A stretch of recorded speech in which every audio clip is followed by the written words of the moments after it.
नमस्कार, आप देख रहे हैं प्रभात खबर। मैं हूं आपके साथ रिया।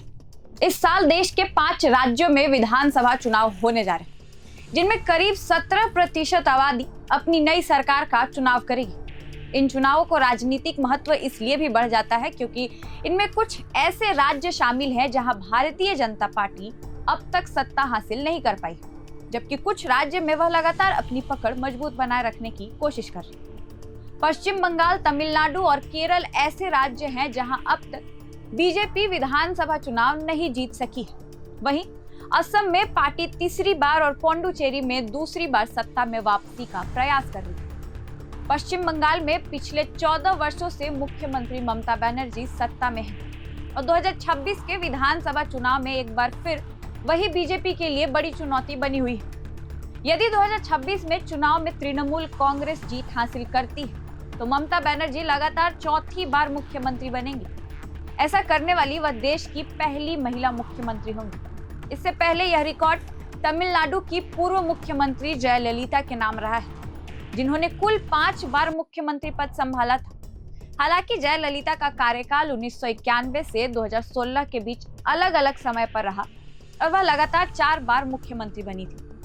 अगर असम की बात करें तो असम में पिछले 10 वर्षों से भाजपा की सरकार है और पार्टी अब तीसरी बार सत्ता बरकरार रखने की तैयारी में जुटी हुई। चुनावी रणनीति को धार देने के लिए प्रधानमंत्री नरेंद्र मोदी बीते 6 महीनों में 3 बार असम का दौरा कर चुके हैं। भाजपा ने यहां 126 विधानसभा सीटों में से 100 से अधिक सीटें जीतने का लक्ष्य तय किया है। असम में चुनावी मुद्दों में बांग्लादेश से जुड़ा सवाल, घुसपैठ, सीमा सुरक्षा और असमिया पहचान जैसे संवेदनशील विषय प्रमुख हैं।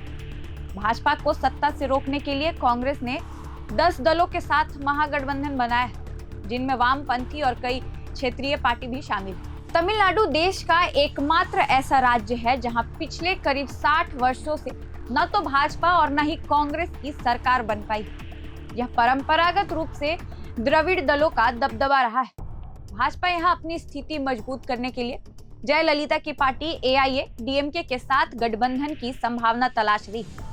इसके अलावा तमिल फिल्म इंडस्ट्री के सुपरस्टार विजय की नई पार्टी TVK भी चुनावी मैदान में उतर चुकी है, जिससे मुकाबला और रोचक हो गया है।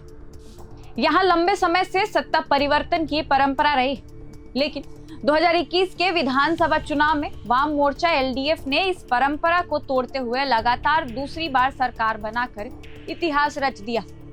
आगामी चुनाव में कांग्रेस के नेतृत्व वाला गठबंधन एंटी इनकम्बेंसी फैक्टर को भुनाने की रणनीति पर काम कर रहा है। हालांकि भाजपा अब तक केरल में एक भी विधानसभा सीट जीतने में सफल नहीं हो पाई।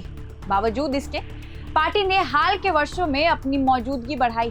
पिछले लोकसभा चुनाव में भाजपा ने केरल के त्रिशूर लोकसभा सीट जीतकर नया इतिहास रचा था। इसके अलावा दिसंबर 2025 में भाजपा ने पहली बार त्रिवेंद्रम यानी कि तिरुवनंतपुरम नगर निगम का चुनाव जीतकर राज्य की राजनीति में एक और बड़ी उपलब्धि हासिल की।